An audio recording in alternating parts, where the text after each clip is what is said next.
नमस्कार, फंडू मनी में आपका स्वागत है। यह हम बातचीत करेंगे कुछ बैंकिंग से जुड़े हुए प्रश्नों का, जो कि हमारे YouTube व्यूअर्स ने हमें भेजा है। और ये इसमें एक वाइड रेंज ऑफ टॉपिक्स हैं: overdraft, loan against property, car loan, home loan और क्रेडिट स्कोर। तो इन प्रश्नों के जवाब लेके आएंगे, प्रश्न लेके आएंगे, जवाब लेके आएंगे बस थोड़ी देर में।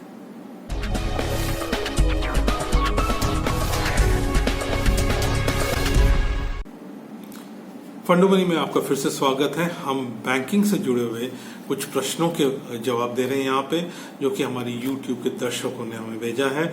और एक वाइड रेंज ऑफ टॉपिक्स के बारे में ये प्रश्न है: overdraft, loan against property, car loan, home loan और क्रेडिट स्कोर के बारे में है। तो इसके बारे में हम लोग चर्चा करेंगे। पर उससे पहले एक चीज मैं आपको बताता चलूं, इस वीडियो और हमारे दूसरे चैनल के दूसरे वीडियोस के डिस्क्रिप्शन सेक्शन जरूर देखिए। वहां पे हम लिंक्स देते हैं और एडिटेड हाइलाइट्स भी होती हैं। तो आप सीधा जो टॉपिक में जाना चाहते हैं वो सीधे उस टॉपिक में भी जा सकते हैं, पूरा पढ़ सकते हैं। प्लेलिस्ट के लिंक्स भी आपको मिलते हैं कई बार। और इसके अलावा आप प्लेलिस्ट को जरूर देखिए, क्योंकि उस टॉपिक से जुड़ी हुई जो प्लेलिस्ट है, जहाँ पे वीडियोस हैं, वहां पे आप सीधे जा सकते हैं। ठीक है, तो चलिए हम लोग एक एक करके सवाल लेते हैं और मैं पढ़ता जाऊंगा और उनके जवाब भी देता जाऊंगा। तो पहला सवाल है मंसूर अहमद का। उन्होंने एक एफडी के अगेंस्ट ओडी ओवरड्राफ्ट अकाउंट उन्होंने बनाया था और एफडी की मैच्योरिटी अक्टूबर 2020 की है। ओवरड्राफ्ट में शायद आउटस्टैंडिंग भी है। तो वो कह रहे हैं अगर किसी वजह से किसी कारणवश वो रीपेमेंट नहीं कर पाते हैं तो क्या होगा, उनको एक्सटेंशन मिलेगी। तो जहां तक हमारी समझ है, एक्सटेंशन आपको मिलेगी नहीं। एफडी की जैसी मैच्योरिटी हो जाएगी तो जो एफडी की मैच्योरिटी अमाउंट है, आपके ओडी आउटस्टैंडिंग के साथ उसको एडजस्ट कर लिया जाएगा। ठीक है, तो एक और सवाल है स्व अध्याय चैनल से। वहां पे भी सवाल ऐसे कुछ ही है। बैंक ने उन्हें ओवरड्राफ्ट लोन दिया है एफडी के थ्रू, और जब वो एक्सपायर होगा तो एफडी से क्या पैसे एडजस्ट होंगे या कोई और तरीका है। तो आपने करेक्ट फरमाया, जैसे कि हमने पिछले सवाल में जवाब दिया है कि उसकी एफडी की मैच्योरिटी अमाउंट के साथ आपका एडजस्टमेंट हो जाएगा। ठीक है, फिर अगला सवाल है लोन अगेंस्ट प्रॉपर्टी। यहाँ पे श्रीनिवास CH ने पूछा है कि क्या इंश्योरेंस लेना जरूरी है लोन अगेंस्ट प्रॉपर्टी में।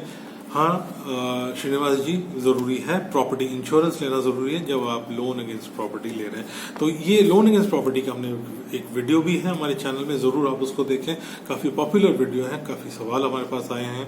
तो लोन अगेंस्ट प्रॉपर्टी के बारे में ये बात जो है, ये एक नया पहलू हम सामने आया है, thanks to Srinivas ji.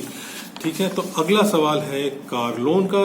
Tabish TH ने पूछा है और इन सैड केस है, उन्होंने लोन पे कर दिया है। एक नामी NBFC से लोन लिया था, पे कर दिया है। NOC या नो ऑब्जेक्शन सर्टिफिकेट नहीं मिल रहा। याद रखिए, नो ऑब्जेक्शन सर्टिफिकेट बहुत इंपॉर्टेंट है। हमारे कार लोन का वीडियो है, वो देख सकते हैं। इनफैक्ट हमारे कार लोन के 2 वीडियोस हैं शायद, तो वो दोनों ही आप देख सकते हैं। पर जैसे कि हमने कार लोन क्लोजिंग के बारे में बताया था, NOC लिए बगैर काम पूरा नहीं होगा, क्योंकि आपकी ओनरशिप ट्रांसफर नहीं हो रही है। तो ओनरशिप ट्रांसफर आपके नाम पे गाड़ी होने के लिए आपको NOC चाहिए, जो कि इनको नहीं मिल रहा है। तो ये क्या करेंगे? तो हमारे हिसाब से उनको 2 चीजें कर सकते हैं। सबसे पहले जो NBFC है, उनके जो साइट होगा वहां पे एक कंप्लेंट्स का सेक्शन जरूर होगा। कंप्लेंट बोलिए, ग्रीवेंस बोलिए, वहां पे जाके वो ईमेल लिखें और उसका स्क्रीनशॉट या कोई रिकॉर्ड वो बना के रखें, ताकि या रेफरेंस नंबर अगर कुछ दिया जा रहा है उसको रखें। उससे क्या होगा, इनका रिकॉर्ड होगा, बाद में एस्केलेट होगा, तो प्रूफ रहेगा कि आपने पहले उनको समझाने की कोशिश की थी, बताने की कोशिश की थी। यहाँ पे इनफैक्ट ताबिश बताते हैं कि उनकी ईमेल और उनके जो कॉल्स हैं उस पर कोई रिस्पॉन्स उन्हें नहीं मिल रहा है। इसके अलावा जो करने लायक बात है वो है नेशनल कंज्यूमर हेल्पलाइन। एक संस्थान है या फैसिलिटी है, जिसके लिंक्स हमने इसके यहाँ पे डिस्क्रिप्शन सेक्शन में डाला हुआ है। उसको क्लिक कीजिए वहां पे, या वो उस लिंक को लेके वहां पे अपने कंप्लेंट को डालिए और वहां पे इस बात को उठाइए। दूसरा जो तरीका है या जो साथ साथ आप कर सकते हैं, आरबीआई का एक हम लिंक दे रहे हैं, रिजर्व बैंक ऑफ इंडिया, जहाँ पे एनबीएफसी से जुड़ी हुई शिकायतें जो हैं वहाँ पे आप कर सकते हैं, वहाँ पे भी आप शिकायत डालिए। इसके अलावा उनके सोशल मीडिया में जाके आप इस शिकायत को डाल सकते हैं, उनके फेसबुक हो या कोई और हो। नॉर्मली जो कंपनियां हैं ये 3 जगह पे अगर आपने किया है तो जरूर उनको रिस्पॉन्ड करते हुए नजर आएंगे आपको, हमें उम्मीद है। ठीक है, तो अगला सवाल जो है वो क्रेडिट स्कोर से जुड़ा हुआ है। इंटरनेट एंड जीरोक्स MAA, उनका नाम प्रदीप है, वो काकीनाडा से। तो उनका लंबा सवाल है पर उसका मैं संक्षिप्त में बता दूं कि उन्होंने लोन लिया था, 2 साल का लोन था, वो EMI या रेगुलर पेमेंट्स थी, वो दे नहीं पा रहे थे। इस साल को उन्होंने वो सारे पेमेंट्स पूरे कर लिए। अब जब पूरे करने के बाद वो क्रेडिट स्कोर चेक करने गया तो उन्हें पाया कि उनके क्रेडिट स्कोर तो सिर्फ 550। तो उनका सवाल है ये कैसे हो गया, ये इसमें प्रॉब्लम कहाँ आई। तो ये एक इम्पॉर्टेंट बात है जो दूसरों को भी समझना है। जो आप लोन लेते हैं तो आप पीरियोडिक रेगुलर पीरियड में हर महीने रिपेमेंट कर रहे हैं, तो वहां से अगर आप डिविएट कर जाते हैं, वहां पे डिफॉल्ट कर जाते हैं, हर महीने नहीं देते, एकदम से देते हैं, तो आपका क्रेडिट स्कोर खराब हो जाता है, नीचे गिरता है। तो यही चीज यहाँ पे हुआ है। इससे कोई लेना देना नहीं है कि आपके पूरा पैसे दिए कि नहीं दिए, वो तो आपको देना ही है, पर उससे आपका क्रेडिट स्कोर में कोई सुधार नहीं होगा, वो डैमेज हो जाता है। अब आप क्या करेंगे, तो हमारा एक सुझाव है, आप एक FD कीजिए जब भी आप कर सकते हैं, और उसके अगेंस्ट कोई या तो लोन लीजिए या क्रेडिट कार्ड लीजिए और उसको रेगुलरली पे कीजिए।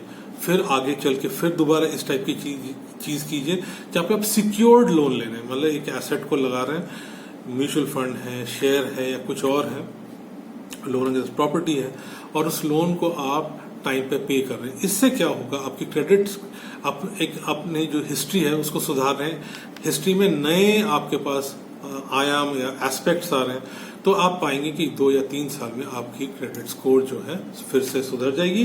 तो हमारी तरफ से ऑल द बेस्ट। इसके अलावा जो आखिरी सवाल है वो भी कुछ कार लोन के सवाल की तरह है। यूनिक टोटल गैस ने पूछा है कि उन्होंने होम लोन तो उन्होंने पूरा दे दिया है, प्रॉपर्टी के पेपर क्यों नहीं मिल रहे हैं, और एक बहुत ही नामी कंपनी से उन्होंने लोन लिया था।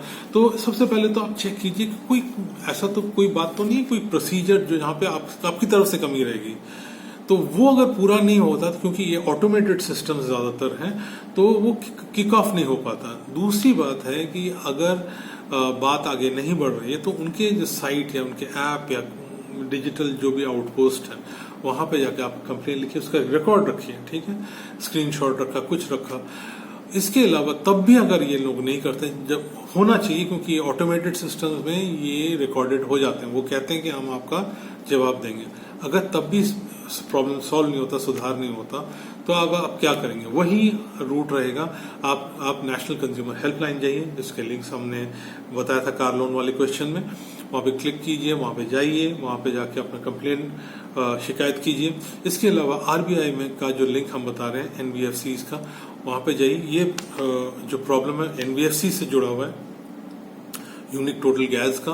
बैंक्स के लिए बैंक वाला जो लिंक है, बैंक वाला जो हिस्सा है, पोर्शन सेक्शन है, वहां पे जाके आपको अपना शिकायत करना है, और फिर देखिए कि ये आगे सुलझता है कि नहीं। सुलझ जाना चाहिए, क्योंकि लोन तो आप दे चुके, तो बैंक या एनबीएफसी को प्रॉब्लम नहीं होनी चाहिए, ठीक है। अगर आगे चल के और भी प्रॉब्लम बरकरार रहती है तो फिर हो सकता है आपको कंज्यूमर कोर्ट या किसी और जगह में जाके इसको उठाना पड़े, पर मुझे नहीं लगता कि ये ऐसी कुछ बात होने वाली है। तो ऑल द बेस्ट आप सबको, और हमें उम्मीद है आप लोगों को ये सवाल के जो जवाब दिए हैं वो संतोषजनक और यूजफुल लगे होंगे। हमें ज़रूर सवाल लिखते रहिए, हमें काफ़ी ये इंटरेस्टिंग और यूजफुल लगता है कि हम आपके प्रश्नों के जवाबों के लिए जो रिसर्च होता है उससे हमें भी, हमारी समझ भी बढ़ती है। और इसके अलावा जो श्रोता और दर्शक हैं वो अपने कमेंट, सजेशंस और दूसरे अपने अपने पहलू कमेंट सेक्शन में डाल सकते हैं। हमारे साथ जुड़ जाइए हमारे सोशल मीडिया नेटवर्क्स में, हमारे सोशल मीडिया हैंडल्स में, और लिखते रहिए, जुड़े रहिए, और अगले वीडियो और अगले पॉडकास्ट तक हमारा इंतज़ार कीजिए। अगली बार तक के लिए अगले फंडू मनी के अंक तक के लिए हमारा इंतजार कीजिए। तब तक के लिए नमस्कार।